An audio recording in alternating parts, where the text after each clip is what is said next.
When winter approaches and the cold begins to slowly seep into the air, souls feel that something different has begun. Gray clouds gather in the sky like a vast painting drawn with an invisible brush, waiting for the moment to release the rain. And with the first drop that falls to the ground, everything changes. The streets are washed from the dust of days, the trees regain some life, and the air fills with the scent of wet soil. That scent said to be the earth's perfume when it receives the gift of heaven. Rain does not come alone, but carries with it a hidden music, a repeated melody knocking on rooftops and playing on windows, as if narrating an eternal tale. People gaze at the scene from behind glass. Some reflect in silence, others smile as they recall distant childhood memories when they ran under the rain without fear and without counting the cold. Inside homes, another season of the story begins. Heaters are lit, the flames dance in their warm orange glow. The smell of burning wood fills the space and blends with the aroma of boiling tea with mint or sage. Heavy blankets are taken out of their boxes and mothers distribute them to their children, turning the small room into a world of warmth and reassurance. But the most beautiful part of all is the family gathering, when everyone sits around the fireplace and souls draw closer together. The father sits silently, contemplating the fire. The mother smiles as she prepares hot bread or pours warm lentil soup into bowls. The children gather around their grandmother, waiting for her gentle voice, a voice like no other.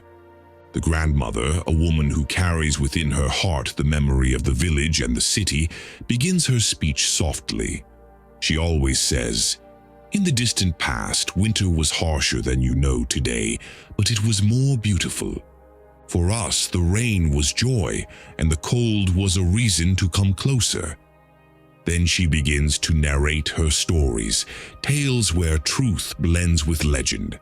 Sometimes she speaks of birds migrating with the clouds, sometimes of a village that knew nothing but joy at the first drop of rain, and sometimes of children dancing barefoot in muddy streets, as if cold did not exist at all. The stories go on, and each family member finds themselves immersed in their details. The father recalls his childhood, speaking of the school road that would flood with rain and how he returned drenched but happy. The mother remembers her mother's house when the fire burned in the stove and the smell of hot bread spread across the room. As for the children, they remain silent in wonder, as if traveling with their grandmother's voice to a time they never lived, yet see clearly before them. On such nights, the rain is not merely water. It becomes a musical backdrop for every story told, every laughter that rises, and every warm moment that unites hearts. With time, the conversations move from old tales to family memories, then to unforgettable winter rituals. Roasted chestnuts over the fire, potatoes pulled hot from the ashes, and soups that fill the body with warmth. The night stretches on, the rain continues outside, and its sounds harmonize with the family's laughter. The children sneak into their mother's arms, drowsiness overcoming them little by little. Yet the grandmother never stops speaking. She always says, "Rain is a blessing."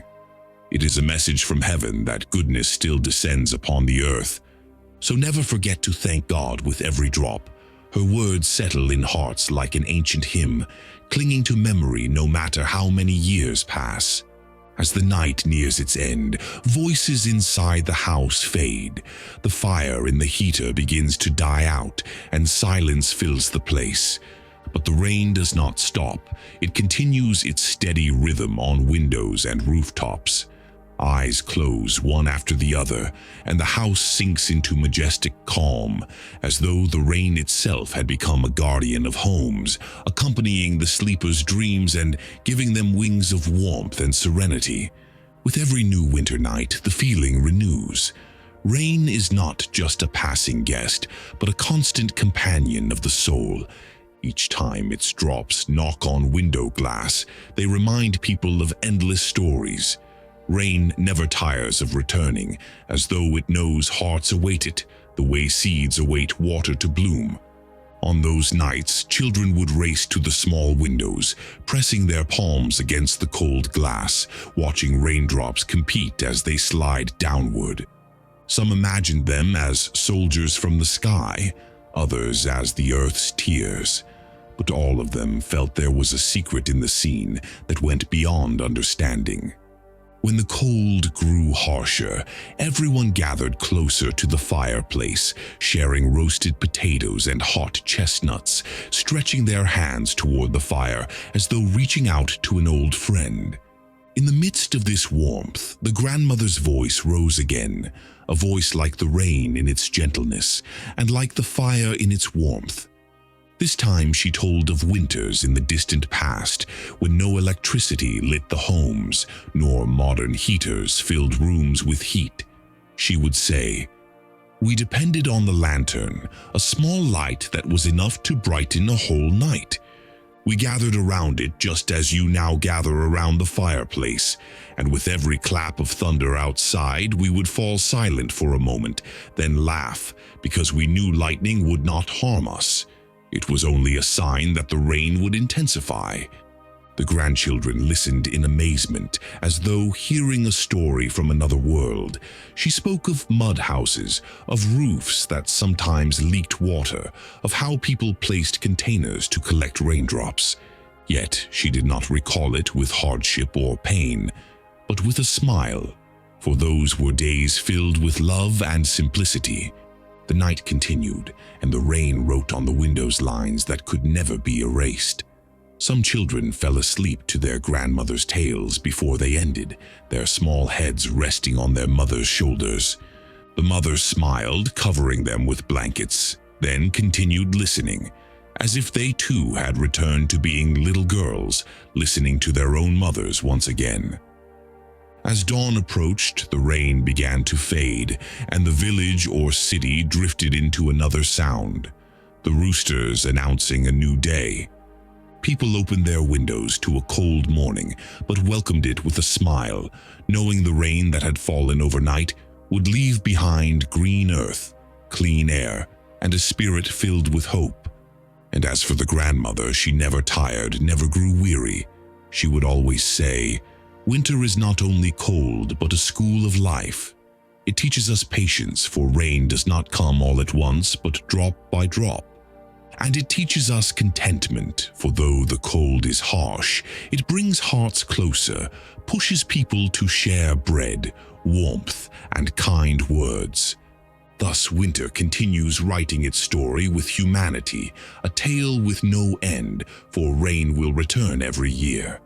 With it, the gatherings will return, the grandmother's gentle voice will return, and those nights will remain engraved in memory as the most beautiful thing a person can live. Warmth born from the heart of cold, and stories that flow like rain, never ending, never fading. If you enjoyed this video, share your thoughts in the comments, and don't forget to like and subscribe. Peace.